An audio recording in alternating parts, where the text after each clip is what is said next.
Ramona Shelburne just revealed something that sent shockwaves through the WNBA, and the league still hasn't fully absorbed the impact. Nearly 80% of the players are now in a situation where they don't have long-term contracts, no guaranteed teams beyond the current deals, and an uncertain future hanging over the league. What looked like a routine labor issue suddenly feels much bigger. Breanna Stewart and Wnba believed they were making a bold strategic play, but during a live segment on television, Rich Eisen summed up the situation in a way that immediately grabbed attention. He said the league's biggest asset, its rapidly growing popularity, is becoming more valuable by the day, yet someone appears ready to put that very growth at risk. And that's where things get complicated. The arenas are already booked. Plus, the season schedule has been announced, fans are ready, but when you look at the rosters, a huge question mark looms over the future of many teams. This isn't just a disagreement over salaries or working conditions anymore. The situation now feels like a high-stakes standoff where every move has been carefully planned. Ramona Shelburne pulled back the curtain on exactly how this scenario came together,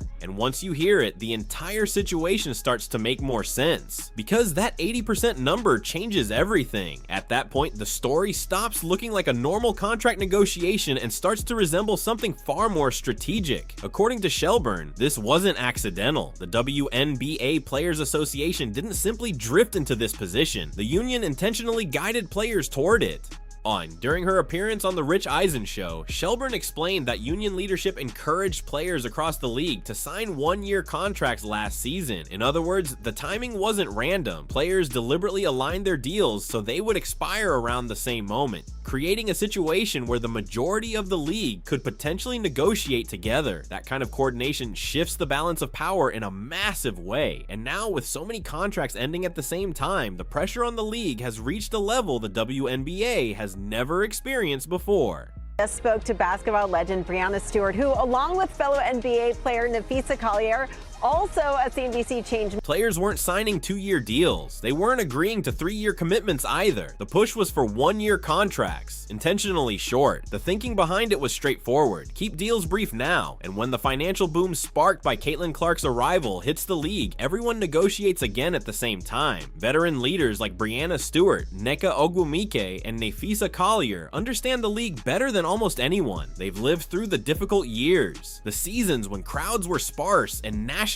attention was limited. They also witnessed the recent surge with packed arenas and rising interest across the country. They know how delicate the league's progress can be, and yet, despite understanding that balance, they helped orchestrate a moment where the majority of contracts across the league were set to expire all at once. Think about the practical reality of that situation. If 80% of a league's players suddenly become free agents, the issue isn't just administrative, it becomes existential. Without players under contract, the league can't confidently move forward. Games can't truly be organized. A draft can't function properly without a salary structure. Free agency itself becomes impossible without knowing the financial framework. In other words, the entire operational system of the league suddenly hits the brakes. And this wasn't some spontaneous protest or last-minute rebellion. It was something that developed quietly over time. Players talked among themselves, agents coordinated strategies. Union leaders held discussions behind closed doors. The message circulating through those conversations was clear: move together or don't move at all, convincing nearly an entire professional league to follow the same strategy. Refusing longer deals at the same time requires an incredible level of organization and discipline, but that discipline has now placed the league in an extremely risky position. Reports from ESPN confirmed that by early 2026, the WNBA and the Players Association still had not finalized a new collective bargaining agreement. The previous CBA had already expired, and negotiations had stalled into a tense deadlock. Players rejected the league's first proposal and stood firm. Meanwhile, no compromise emerged that both sides were willing to accept. The union's strategy seemed clear: apply maximum pressure.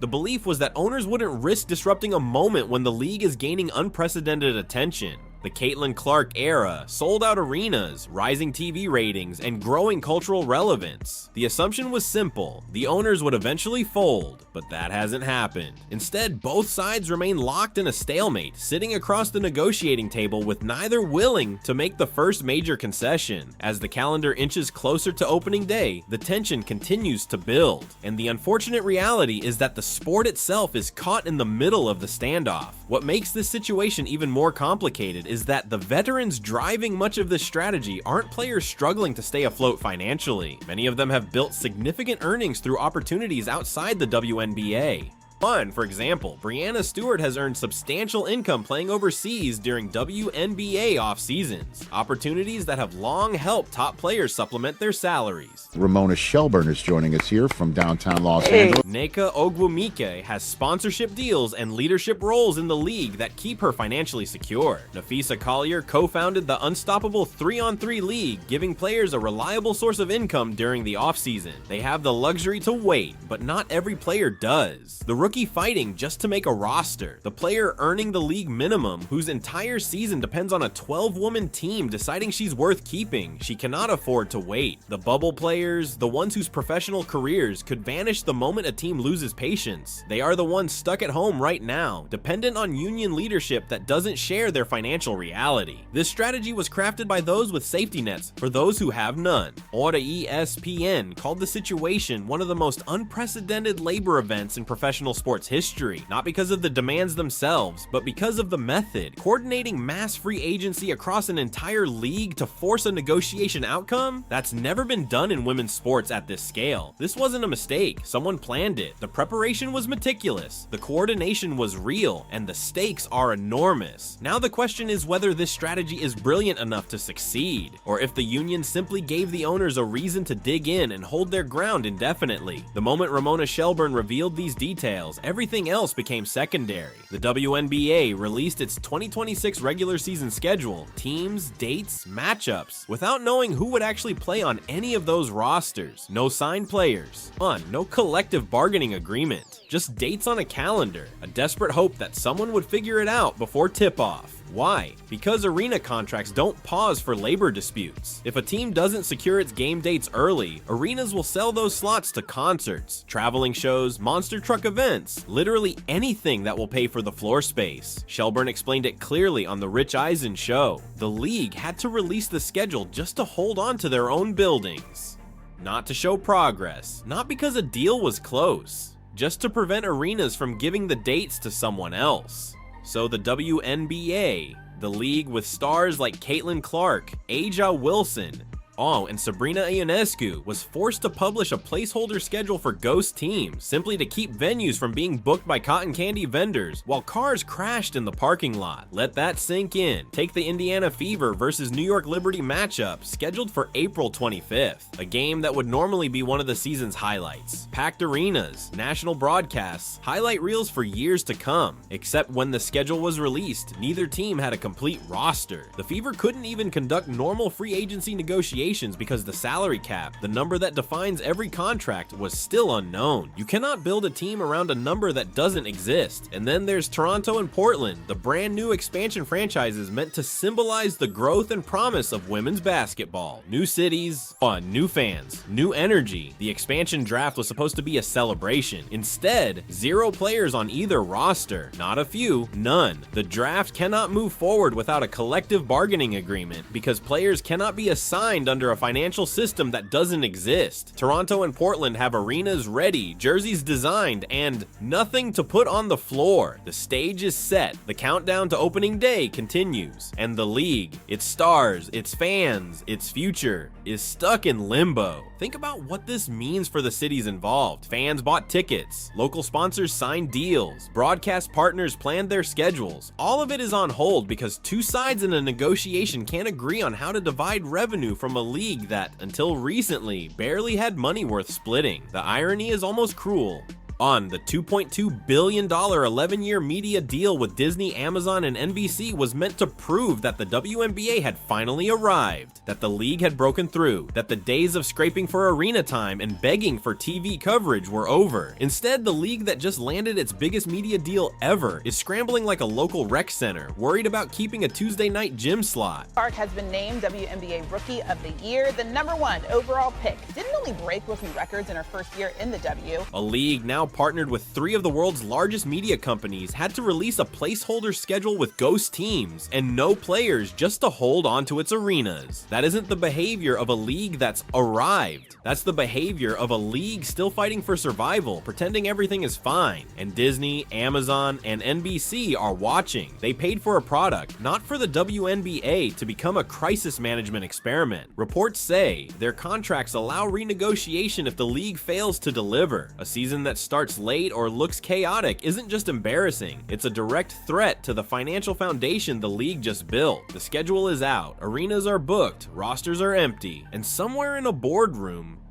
negotiators are still arguing over percentages while the whole operation quietly begins to fracture. At the heart of it is one number, 30%. Breanna Stewart and Nneka Ogwumike, the most prominent voices in the union, want players to receive 30% of the league's gross revenue. Not net revenue, not profits. Gross. That's the figure that has driven the mass contract expirations across the league. On the surface, it seems reasonable. After all, NBA players receive roughly 49 to 51% of basketball-related income. NFL players earn about 48%. NHL players get around 50%. Nearly every major North American professional sports league shares close to half of its revenue with the athletes. So why should WNBA players settle for less? Here's the complication nobody in union leadership openly admits. The NBA has been profitable for decades. The NFL is a money-making machine. The WNBA, by contrast, has operated at a loss for most of its 30-year history. Owners, many of them NBA ownership groups, have absorbed hundreds of millions in losses since 1997. Not because they had to, but because they chose to, believing that women's basketball would eventually reach the mainstream. For the first time, that gamble was paying off. Caitlin Clark's rookie season in 2024 did what no marketing campaign, rebrand, or social media push ever could. It made casual sports fans care about women's basketball. TV ratings hit record highs. Road games sold out. The Indiana Fever became one of the most watched teams in the league. And on that momentum, the WNBA secured its historic $2.2 billion 11-year media deal with Disney, Amazon, and NBC, the largest in league history by a wide margin.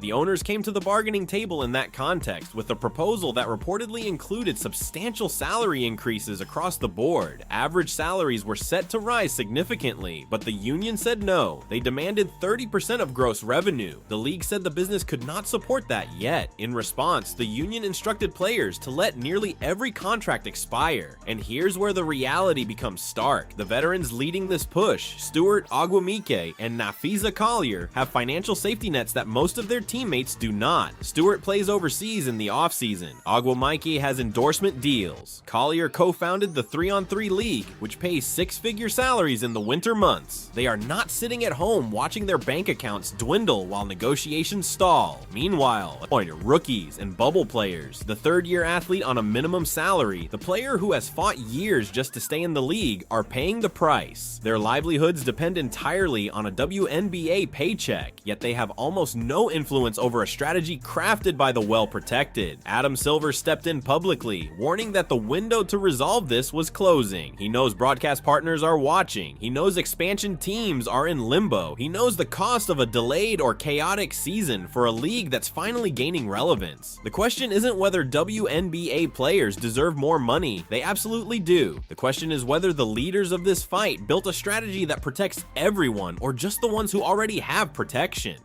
Or as Rich Eisen put it bluntly, there's a golden goose that's only getting more valuable.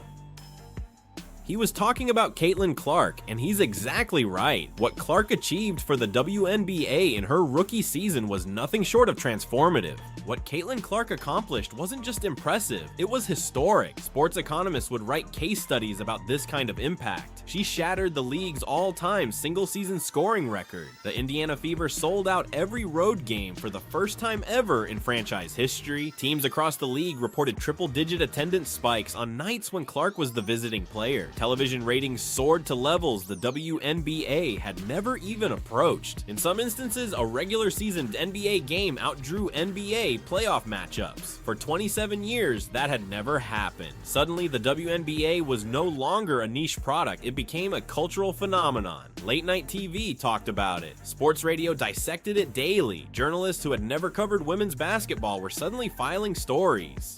As brands that had never touched the WNBA were calling with sponsorship offers. Fans who had never watched a women's game were buying tickets, downloading apps, and debating stats online. That kind of excitement isn't manufactured. It doesn't come from a marketing campaign or a social media strategy. It comes from one player at the right time, catching fire in a way the world can't ignore. But that energy is fragile. The casual fan who discovered the WNBA through Caitlin Clark isn't loyal to the league. They're loyal to her. That distinction is crucial. If the 2026 season starts late, disorganized, or chaotic, these fans won't wait around. They'll switch to the NBA playoffs, go outside, or simply find something else to care about. They will forget the league exists, as coach Gino Arama, who has developed more women's basketball talent than almost anyone alive, put it plainly. Once you lose a casual fan's attention, winning it back takes years. The WNBA doesn't have years. It has one window, and that window exists entirely because of one player's rookie season. The timing couldn't be more critical. Paige Bueckers is entering the league as the #1 overall pick, a generational talent with an enormous following and the kind of game that translates immediately to the professional level. Erica Owenali is entering her prime. Dijanai Carrington has built a genuine fan base. Guju Watkins, returning from injury, adds more star power. The talent arriving right now is exceptional. The broadcast deal is worth $2.2 billion. The arenas are bigger, the cameras are better.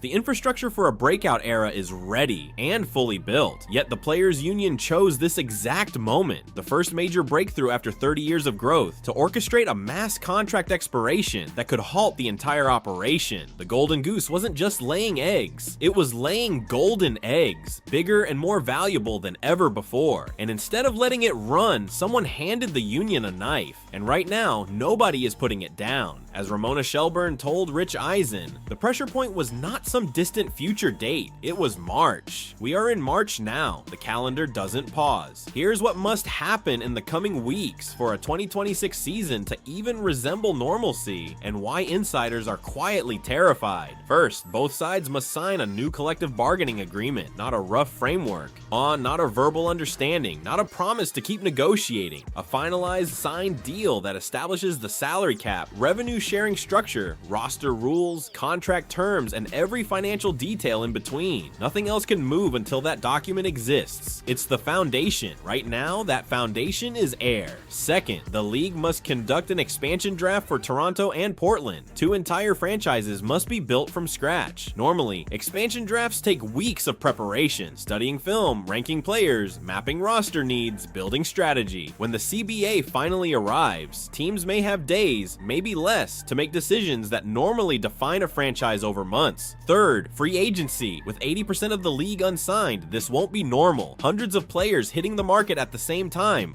us all needing contracts, while teams are still figuring out salary caps. General managers will make in-hours decisions that normally take weeks. Mistakes aren't just possible, they're inevitable.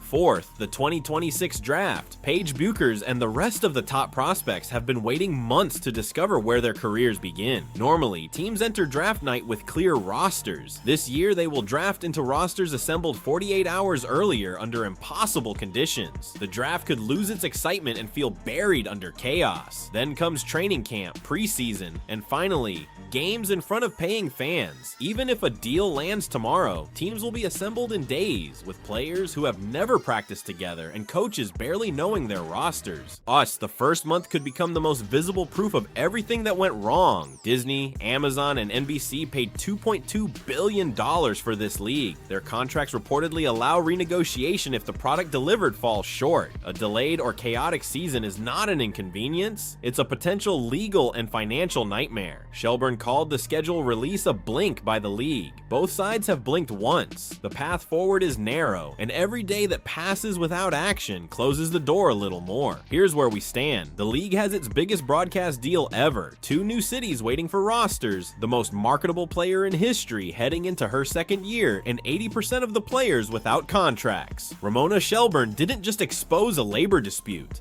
She exposed a decision-making failure at the highest level of the union. Veterans financially insulated from the consequences made a move that put everyone beneath them at risk. The schedule is out. Arenas are locked. The clock clock is ticking. Whether the 2026 season survives depends entirely on what happens in the next few weeks. Every new offer, every leak, every breaking update matters. And make no mistake, this story is far from over.